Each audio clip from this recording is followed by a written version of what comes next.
With the South African Sports Awards taking place this weekend on the 12th of March, we as a broadcaster felt the need to shine the light on athletes who don't normally get the limelight, but also two amazing women whose performances in the past year have been nothing short of amazing. We're now joined by Bianca Buitendag as well as South African Parathlete and Arune Weyers. Good morning, ladies, and welcome to Sports on Morning Live. Good morning. Thank you for having us. Okay, Bianca, let me start with you. I mean, going into the Olympics, talk us through what your expectations were and also tell us how your life has changed since coming back home with that silver medal from Tokyo. Well, I come from a really small coastal town in South Africa, and going into the Olympics, it was the first time surfing was included, so that in itself was a dream come true. But eventually ending on the podium, I mean, there's no words to describe that feeling. Just knowing that the last 15 years of sacrifice wasn't for nothing and that I could bring some hope back to South Africa. We were going through quite a difficult time back then. And I mean, what an honor to be included in the nomination for the SA Sport Awards this weekend, amongst all the other amazing athletes in South Africa. I'm really looking forward to it. Amazing stuff. Now, and Renee, that gold medal at the Olympics, it was a long time coming for you. We saw you winning silver as well as bronze in Rio, as well as in London.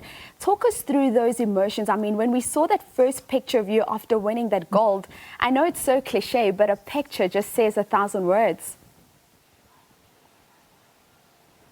Yes, for sure. It was definitely emotional and a memorable moment that I will cherish forever. The journey towards Tokyo was also quite interesting. Having COVID just before that, my dream was really just to go run with God every single step. For me, it was the biggest gift to be in the games, at the games. And I think so many other athletes have faced so many challenges. So just being able to be there and racing that race, the last 100 meters was literally God just took me over that line. And I trusted in him to give me that strength, and going on my knees and thanking him for the moment of being at Tokyo and being healthy was definitely something at heart. But that picture has a lot of value. And I think the 11 years of competing as a Paralympic athlete on an international level sums that up. That was definitely an emotional one. And I've shared so many memories regardless of just the gold. I think all the memories I cherish that I've received, but it was definitely a moment, and especially with Ntando, he also got the gold just after me. So having that moment together, it's just such a proud moment as a South African. If we stand together in sport in our country, we can be so much stronger. So it was definitely something that I came back with, and my heart was inspired to come back and do the same in my life and inspire people around that. And as Arune speaks about emotions and memories, Bianca, the good times for you have also carried with them some heavy challenges. Losing your dad in 2015 must have been a huge loss for you, but your mom, who you dedicated your medal to, has been a pillar of strength for you. Tell us more about that support system. Well, I guess in sport you face challenges, but sport's easy compared to life, right? And I think I can reflect what Arune is saying, is that God carries us through every season, and there's been some challenges, and I'm sure I can speak on behalf of the majority of the population in saying that they really are tough times, but we try and use them to build our character, to become more like a God's character in being patient and knowing that it's not for nothing. Like I mentioned, it's all purpose driven. So I rest in knowing that. Certainly. Now, Arune, we know that you've won a number of Paralympic medals now. Tell us about those Olympic medals that you lost. Did you ever find those? And how was that for you, knowing you've worked so hard to achieve these medals and then they just get stolen?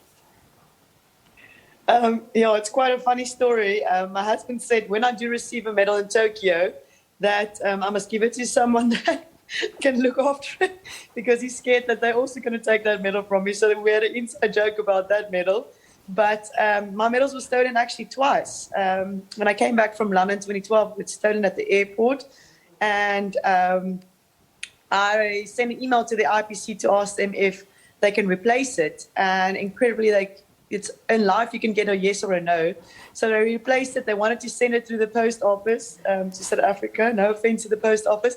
But I said to them, I'll rather wait till I can get it face to face. So I received them in Lyon in 2013.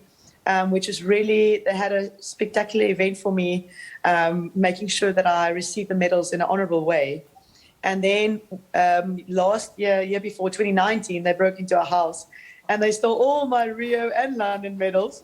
And it's such a funny story that my dad said, take a chance and write an article or ask someone to write an article about you and your medals. And a police officer read the article and he phoned me and told me, I think I have your medals in our office. And so I got them back without the ribbons.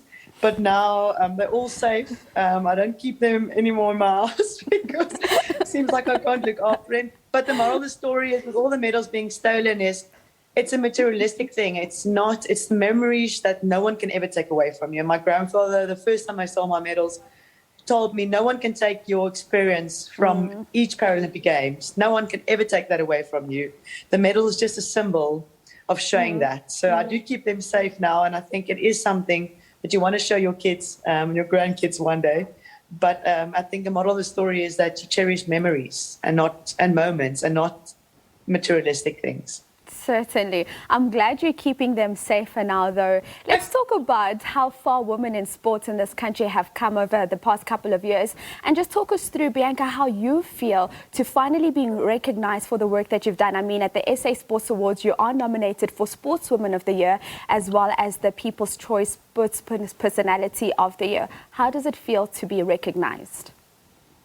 Well, recognition, I guess, is not something that I'm looking for. It's more just being in and amongst all the most amazing athletes in South Africa and having a small insight into their lives and how, like I mentioned previously, they've overcome so many challenges just to be there. That's the inspiration for me. So just that opportunity, I'm so grateful for. And women's sports has really grown. I mean, I grew up surfing a place called Victoria Bay, and I was the only girl in the water for about 10 years. And now that I've retired and I'm coming back to my hometown, every time I paddle out in the lineup, I swear there's more girls than boys. So just knowing that I've had some small contribution to that, and the fact that women are getting out there and showing how things are done, that's amazing. I love how you say we're getting out there and we're showing them how things are done. And Arune, for you, just being nominated in Sportswoman of the Year with a disability, how does that feel for you, especially because we know you've said after Tokyo that we will not be seeing you at the Paralympics in France as you're taking a step back in that regard?